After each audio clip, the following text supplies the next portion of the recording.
গোমতী জেলা আইন সেবা কর্তৃপক্ষের উদ্যোগে শনিবার মানসিক ভারসাম্যহীন এক ব্যক্তিকে আইনি প্রক্রিয়ার মাধ্যমে চিকিৎসা পরিষেবার জন্য আগরতলা মেন্টাল হাসপাতালে পাঠানো হয়। এদিন জেলা আইন সেবা কর্তৃপক্ষের স্বেচ্ছাসেবকরা রাধাকিশোরপুর থানার পুলিশের সহায়তায় প্রথমে উদয়পুর ব্রহ্মাবাড়ি থেকে জনৈক মানসিক ভারসাম্যহীন ব্যক্তিটিকে উদ্ধার করে গোমতী জেলা হাসপাতালে নিয়ে যায়। সেখান থেকে মানসিক বিশেষজ্ঞ চিকিৎসকের পরামর্শে প্রেরণ করা হয় উদয়পুর জেলা আদালতে। জেলা আদালতের নির্দেশে মানসিক ভারসাম্যহীন ব্যক্তিটিকে চিকিৎসা পরিষেবা পাইয়ে দিতে আগরতলা নরসিংগড়স্থিত মানসিক হাসপাতালে পাঠানো হয়েছে।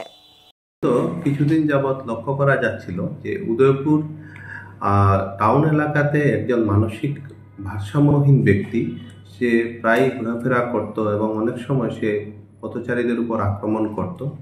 তো সেই খবর আমাদের ডিস্ট্রিক্ট লিগ্যাল সার্ভিসেস অথরিটি গোমতীর কাছে আসবার পর আমরা তাকে উদ্ধারের ক্ষেত্রে উদ্যোগ গ্রহণ করি।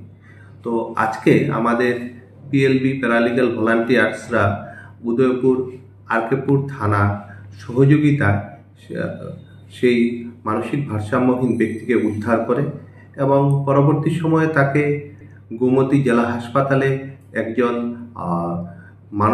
মানসিক রোগের চিকিৎসকের কাছে নিয়ে যাওয়া হয় এবং ওনার প্রেসক্রিপশন অনুযায়ী তাকে সিজিএম কোর্টে প্রোডাকশনের পর সেখান থেকে অর্ডার মূলে আমরা তাকে মডার্ন সাইকিয়াট্রিক হসপিটাল আগরতলাতে পাঠানোর ব্যবস্থা করি।